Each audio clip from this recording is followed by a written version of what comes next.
They say every artist leaves a piece of their soul in their work. But what if a man gave all of it for the sake of beauty?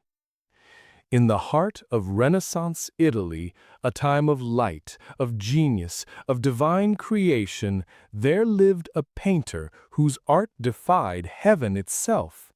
His colors shimmered like life, his faces breathed, his eyes saw what no mortal should see.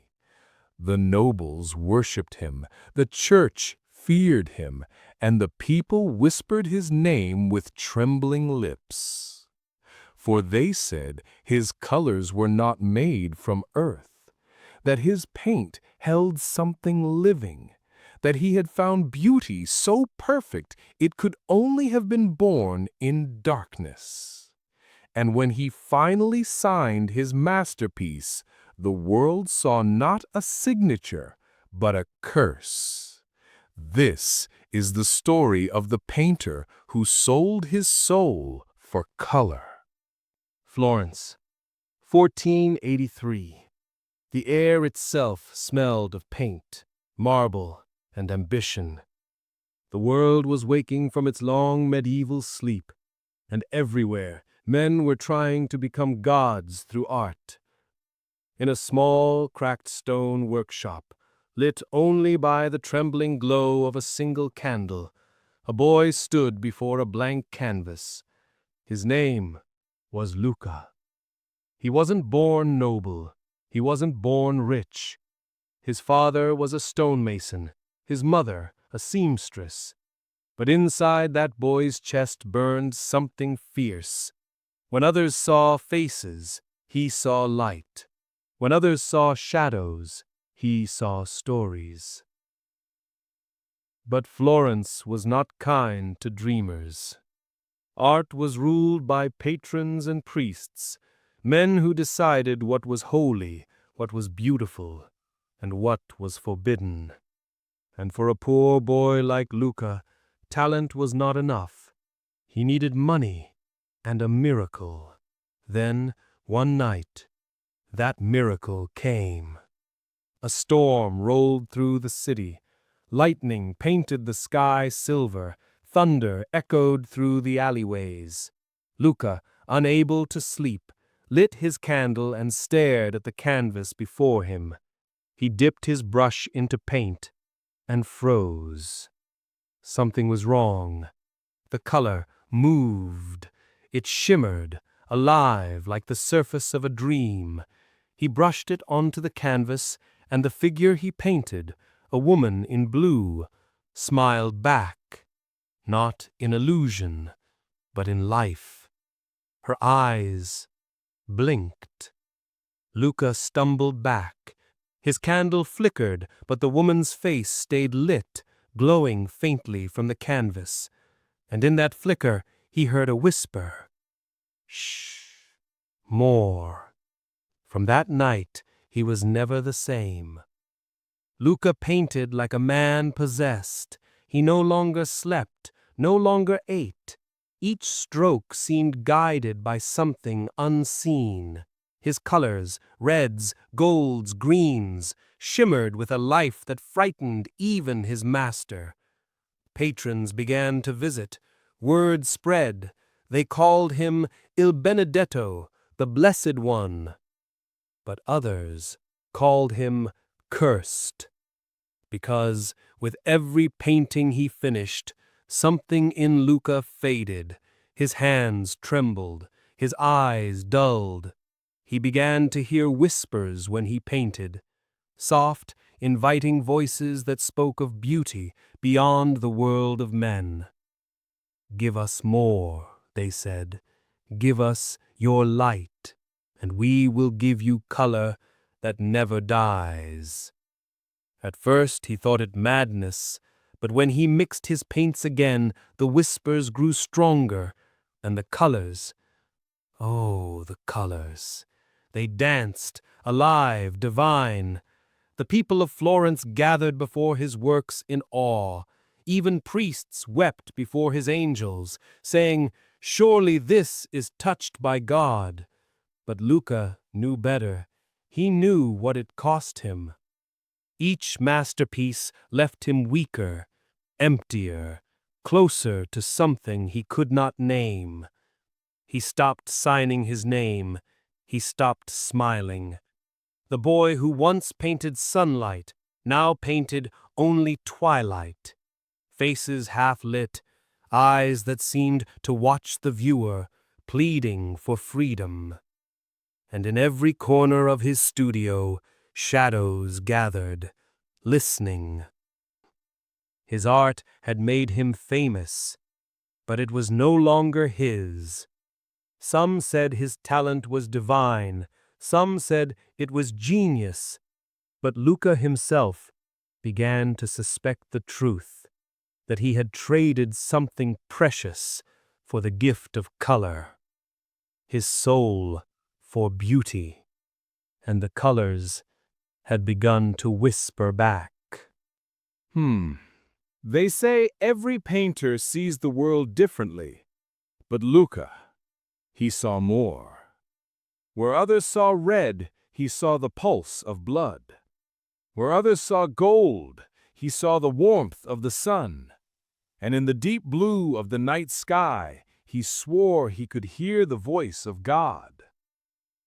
In his small studio on the edge of Florence, he worked day and night, surrounded by jars of pigment, crushed lapis from the east, ochre from the desert, and rare cinnabar so bright it almost burned the eyes. To him, color wasn't just color. It was life, a secret language between heaven and earth. He used to say, "Each color breathes, maestro. You only need to listen." And somehow, he did. He would mix his paints not with water, but with oils perfumed with incense, sometimes even with drops of wine or blood. He claimed it gave the color soul. His first true masterpiece came one quiet morning, a painting of the Virgin. But when his teacher saw it, he froze. The eyes, they were alive. They weren't just painted. They looked back. It was said that when light touched the painting, the Virgin's eyes shimmered, as if tears were about to fall. The people called it a miracle. The priests called it divine. But Luca, he knew it was something else. Because when he painted her eyes, he had felt something, a warmth behind his own, as if another hand guided his brush. And when he stepped back, he swore. He saw her blink. From that day, the colors began to change. They behaved differently beneath his touch. They whispered, faintly, like sighs from the canvas. More light, Luca. More life. He started to experiment. He would mix his paints by candlelight, chanting prayers as he stirred. Sometimes he added ashes from burned flowers. Sometimes dust from a burial ground. The more he experimented, the more alive the paintings became. Gold that shimmered without sunlight, blue that seemed to move like water, red that pulsed like a living vein. It was beautiful, terrifying, addictive. People from all over Florence came to see the boy who painted with divine color. The Medici family sent messengers, priests blessed his brushes, scholars studied his pigments. But none could explain how his colors moved. At night, his studio glowed faintly, as if the walls themselves remembered every stroke. The air shimmered with dust and gold, and if you listened closely, You could hear faint whispers coming from the drying paint. More, Luca, more. His sleep abandoned him. He began to paint even through the night, eyes red, hands trembling, chasing that perfect shade that lived only in his dreams. Sometimes he painted faces he didn't remember seeing. Strangers, shadows, women with closed eyes, as if trapped in prayer. He didn't know where they came from, but each morning one more of his neighbors was gone. One day, a merchant's wife visited. She wanted her portrait painted before her husband returned from war. Luca smiled. He promised her beauty eternal. The painting was finished in 2 nights. It was perfect. Too perfect. But when his husband returned, his wife was nowhere to be found. Only the portrait remained, her eyes shining, her smile gentle, as if she was alive behind the paint. And in the silence of his studio, Luca swore he heard her voice. "Thank you for setting me free." He dropped his brush. The jar of pigment shattered, and as the colors spilled across the floor, crimson, gold, violet, they swirled together like blood and light. It was then he understood. The colors were not just paint.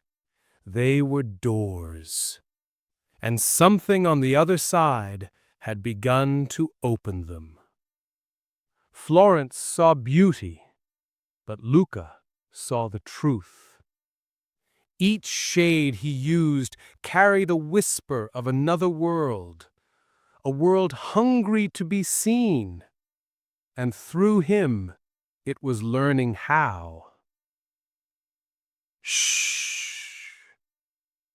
The secret of colors was life itself, and Luca had painted too far.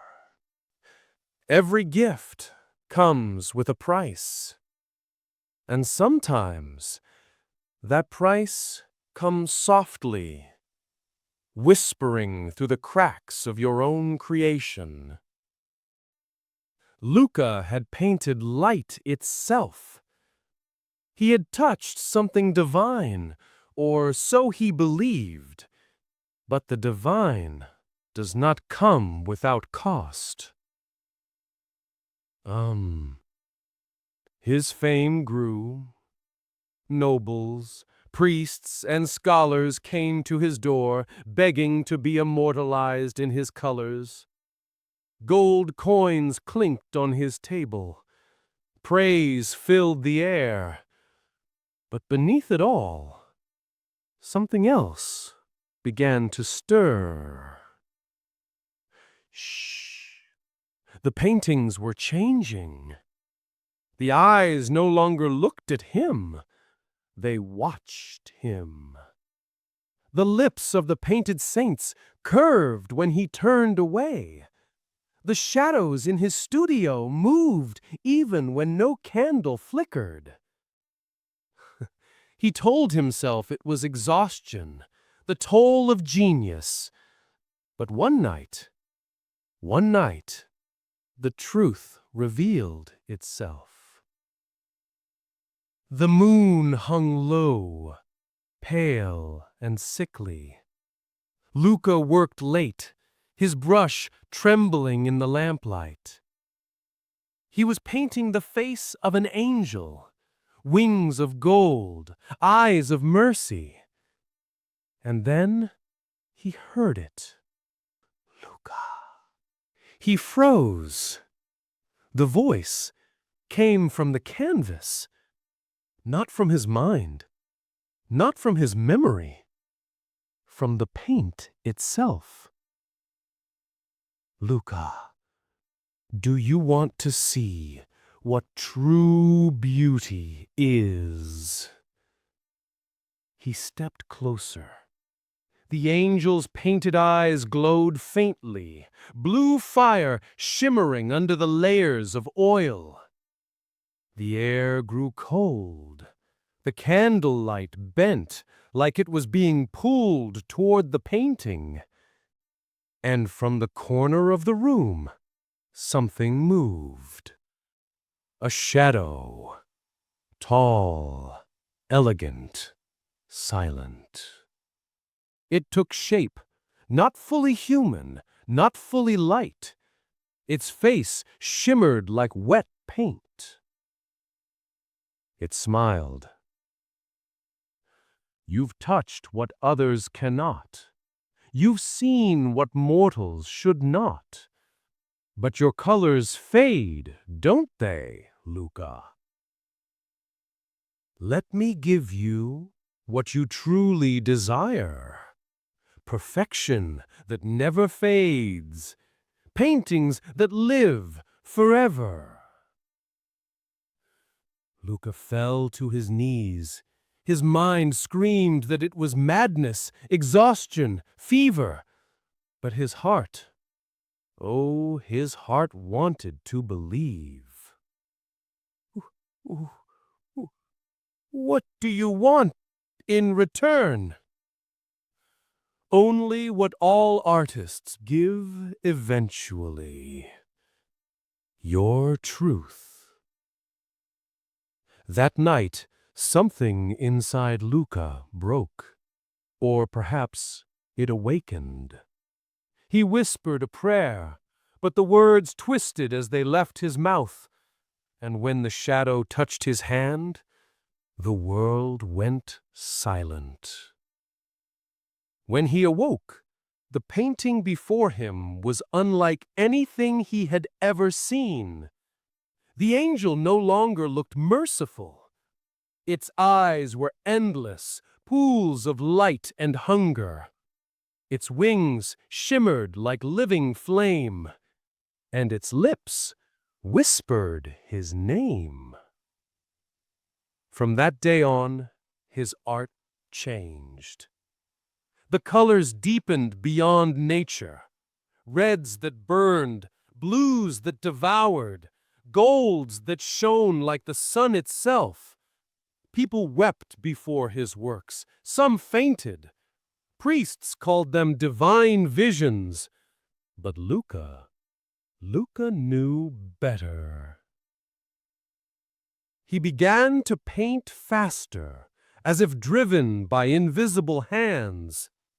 Every stroke came with whispers. Every color demanded more.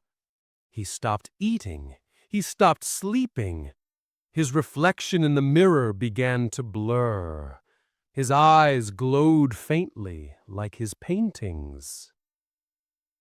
And at night, when he closed his eyes, he dreamed of the angel.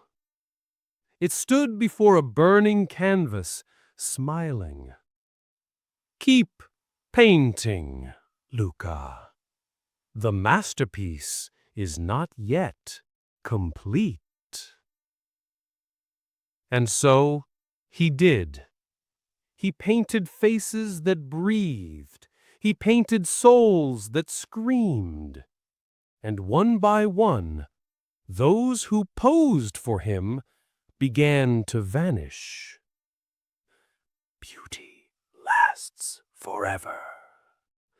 Luca, thank you.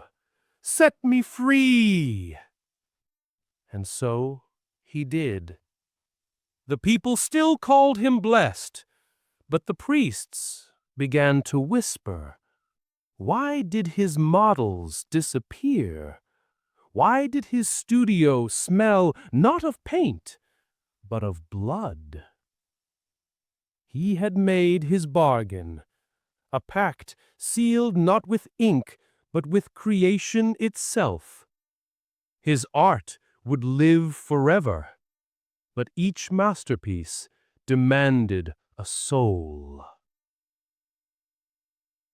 They say you could see him wandering the streets at dawn, his fingers stained red, his eyes hollow, murmuring to himself, "I just wanted to paint eternity." But eternity was painting him. And somewhere in the silence, the devil smiled.